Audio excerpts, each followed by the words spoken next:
You know, the continuing challenges, particularly among Southeast Asian and Pacific Islander Native Hawaiians, their education plight has been masked for such a long time of aggregated API data.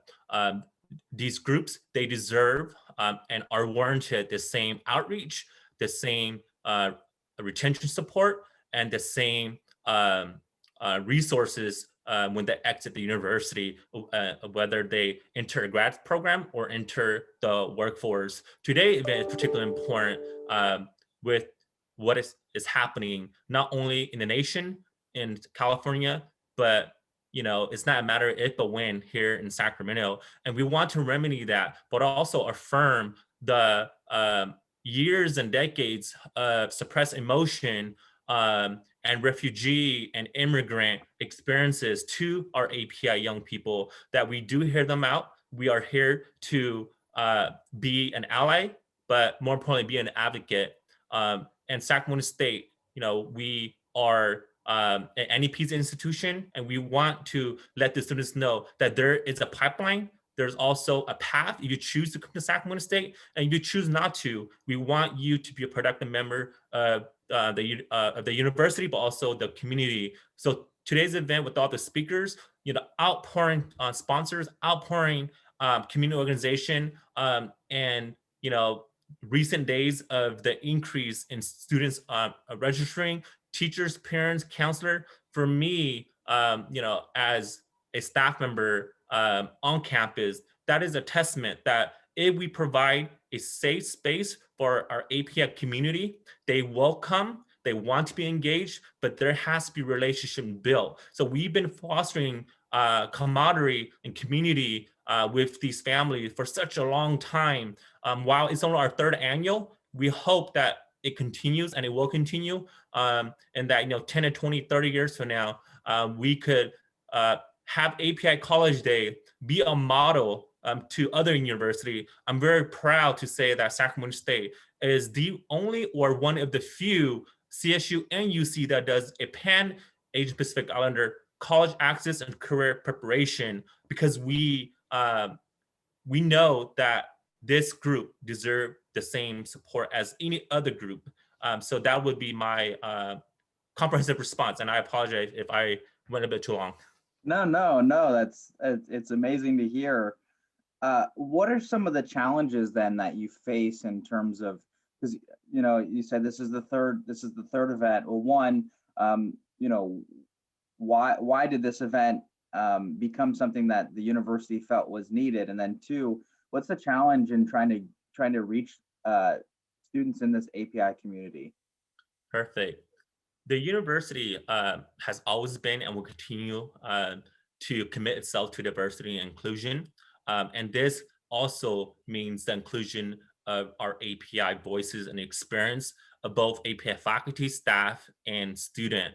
So we decided as API staff members and faculty members on campus to just come together. We didn't know what we were doing, but what we did know that this is an important initiative for our campus community. Our hope is that we join other groups in scaling this effort and collaborating with other CSU for next year. And we're getting outpouring inquiries as far as how can we partner for the fourth annual. One of the continued challenge in hosting a public event for K-16, I'm proud to say that it's a K-16 event that includes both 2-year and 4-year API University student, is the multiple languages.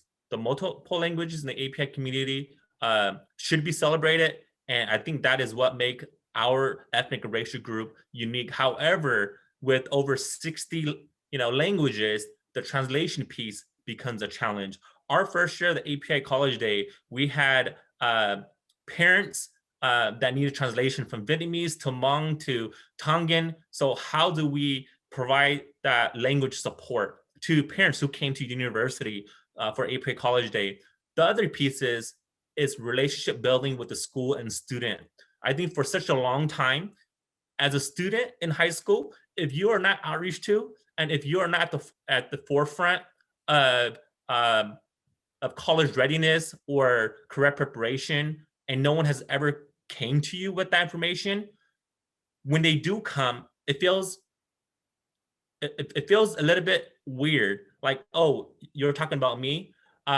So we hope that we continue to be part of that narrative, and we want to partner with our local school districts to say, hey, API students are struggling, and we're hoping that through anecdotes, but more importantly through disaggregated data, we could shed a light of the groups that are not doing well, and that is a catalyst that I'm hoping would be the outcome for API College Day.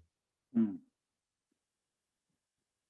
Talk to me about the impact on yourself personally to see the growing number of harassment, violent attacks, targeted attacks towards Asians and folks in the API community across our country.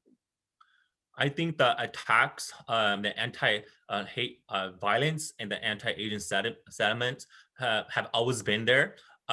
You have to take things into a historical context, from the Chinese Exclusion Act from 200 years ago, to the colonization of the Pacific Islands, to the recruitment of Southeast Asian during the conflict in Vietnam. Um, that sticks with us. It's trauma that we carry with ourselves. And I think for such a long time, through generation and through culture beliefs in the API community, particularly our parents and grandparents, they have suppressed their feelings through the lack of mental health support and services. We then are reliving their trauma as second generation API Americans. And we also continue that cycle by suppressing our emotion. Uh, so, I think it's an effect of that. I also firmly believe that the current political climate contributes to giving people permission to do these heinous acts, um, and it is just a surface level as far as what is happening. So think of an iceberg. My hope is through these initiative focused on the API community and remedies, and also it brings high awareness of the challenges API face, but more importantly, um, the anti-Asian that is happening in the nation, in California, and in Sacramento.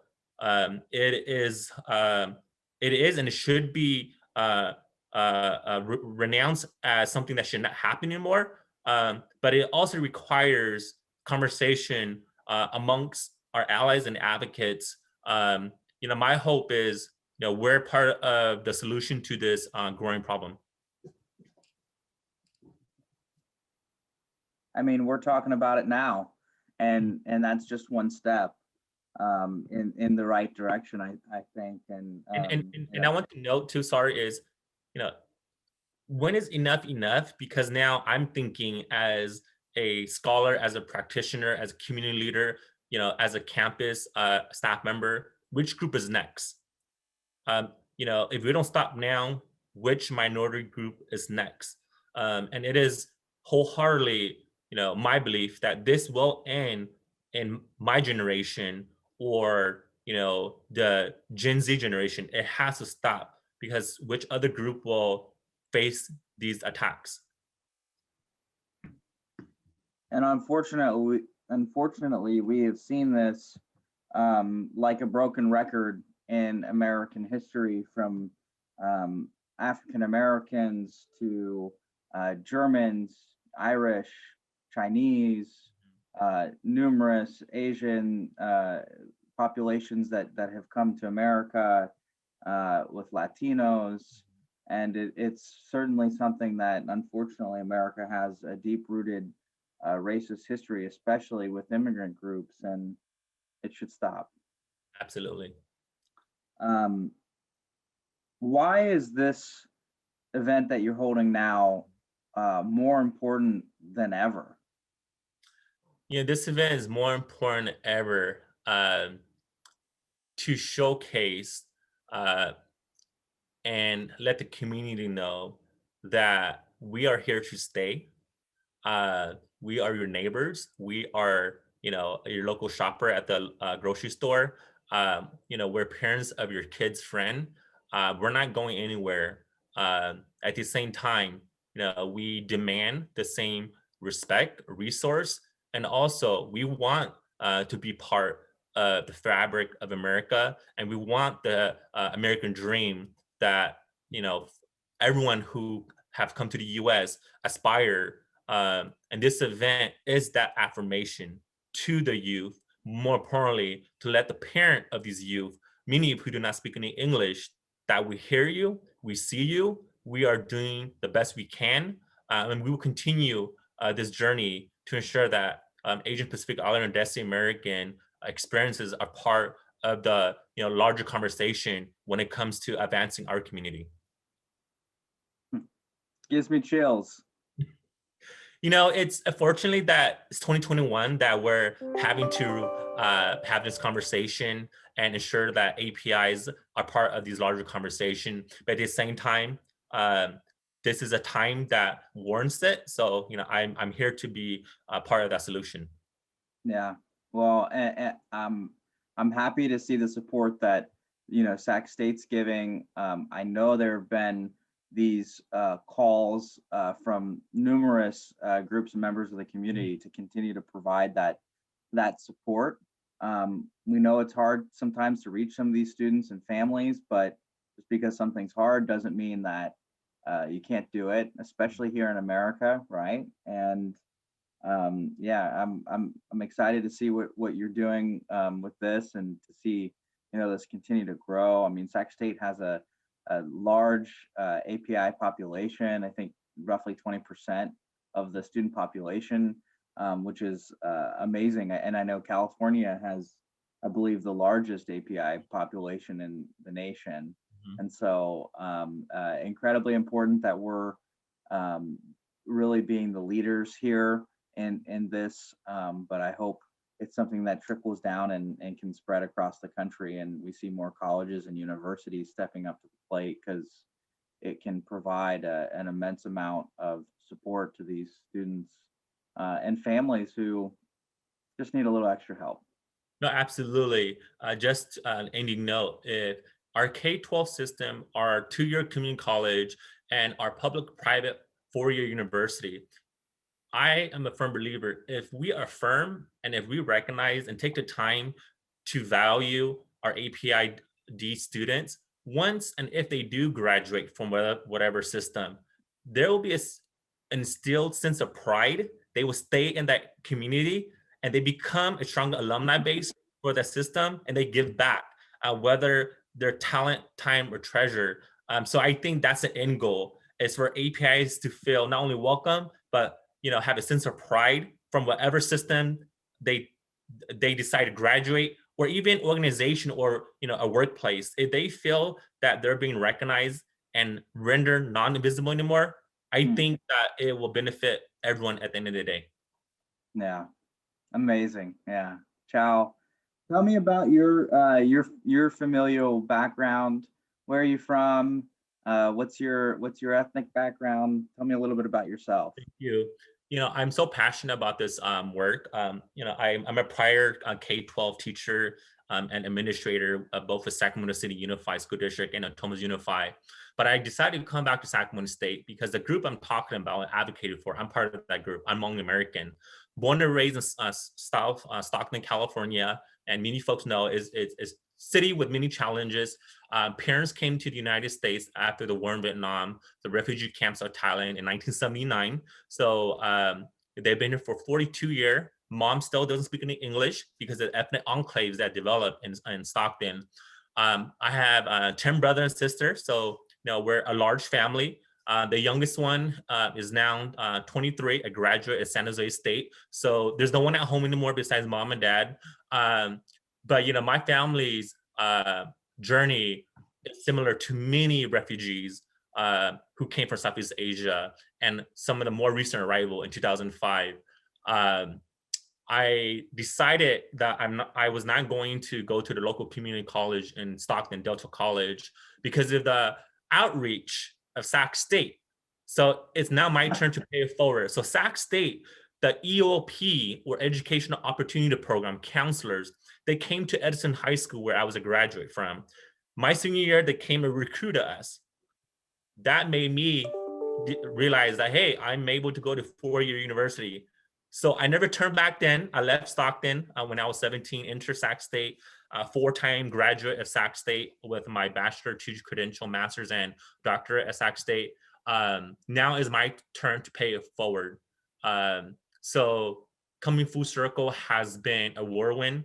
Uh, but I also know that, there were high school mentors that helped me along the way and was able to help me with things that my parents were not able to help me. When I was a graduate and undergraduate student at Sac State, there were counselors and staff members that helped me along the way now, and now community mentors who are helping me as well to be able to do this work from the campus level to national to now policy work. It is come upon me to pay it forward. So in a nutshell, that's who I am. I often tell people I'm no one special. I still go to Stockton, visit my parents. I still go to a local taco truck to get a burrito. I still walk the streets because it is my community. That's who I am. Yeah. Um, you know, folks will take the Stockton out of me, but the Stockton will not leave within me. So I'm just, a boy from Stockton that's trying to do good work here in the city of Sacramento and at Sac State. And where is your family from then in Southeast Asia? Thailand. Thailand. Born and raised in Laos, but with a conflict in Vietnam, they went to the refugee camps in Thailand, and that was the last place or location before they came to the U.S. in 1979. Wow. And you were born in South Stockton, right?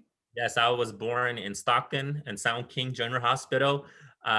Two of my oldest sisters were actually born in the refugee camps.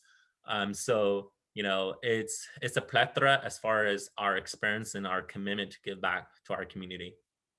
I've spoken with a few families. I know actually there was a story that stuck with me. I think 4 years ago in Stockton, a Hmong refugee was killed in a random gang shooting by a stray bullet, and it was just a heartbreaking story that, I mean, 4 years ago today, I still remember because I listened to that story of how this man had escaped persecution, and I mean was the embodiment of the American dream. Brought his family here and created a life, and then died because of violence, and it's um, uh, anyway, something that stuck with me. And I know that there's a large, well, one of the largest Hmong populations outside of Asia in this region, and that's also very important. The last thing that I had for you, I know you kind of talked about why it's important now, but personally, could you just kind of give me your reaction, your feeling, when you see these things happening nationally, when you see some of the rhetoric that we've had, especially from this election. And I know there was some theories that perhaps the anti-Asian sentiment might kind of dissipate after the presidential election, but that's not really happening because we're actually seeing more of a spike. And so when you see these things happen to you know to these people who not necessarily always represent you, but are a part of um, the community that you do represent, and they're just people. How does that make you feel? Um, and what kind of toll does that take on you? Definitely, it's culturally taxing. Um, many API students on campus have outreach to me, wanting a space to share how they're feeling because they may not be able to share with their families um, because of the cultural barriers, but also just the language. Like, how do you tell your parents that you're hurt and this is what's going on?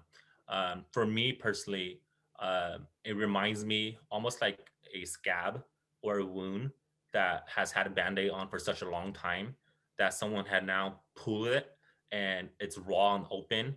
Um, it's emotional. It takes a toll on the work a lot of us do professionally and personally. Um, you know, there's times where colleagues of mine who are API wants to retreat back and say we're tired of always being the one who has to speak up and say something.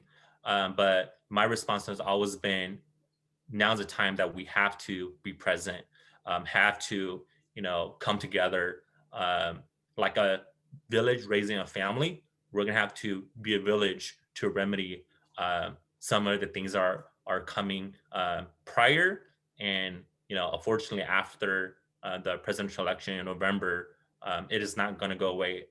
It will continuously be here. The only thing we can do, or what I can do, is to be part of the solution. Um, and continue advancing and amplifying API experiences, and to ensure that we're part of a larger conversation. It is so important because for such a long time, we've been rendered invisible. Uh, and unfortunately, it is through these attacks that we're now at the front pages and we're now more visible. It is my hope that moving forward, APIs um, are not visible because of these attacks. We're visible because we're community leaders. We're part of these neighbors. We're business owners. We want positive news about our community, but more importantly, I think the inclusion of the APIs in political arena as policymakers and in for events such as a Grammy, there has to be API representation, or else we're gonna retreat back. There's gonna be another band-aid that goes over this wound, and it's just a matter if, not if, but when, this will come up again. And I hope that it ends in my generation, that that wound will heal. But right now, the wound is not healed. I almost feel that it's infected. And right now, we're all trying to figure out how to best respond, because we're such a diverse group, because the experiences of Native Hawaiian with the anti-Asian, and let's say the Southeast Asian and the Japanese and the Chinese, it's totally different, because the reason of us coming to the US is so different. We don't have the same shared historical context, but absolutely the same American dream that we all want the best for our community. So that would be my response.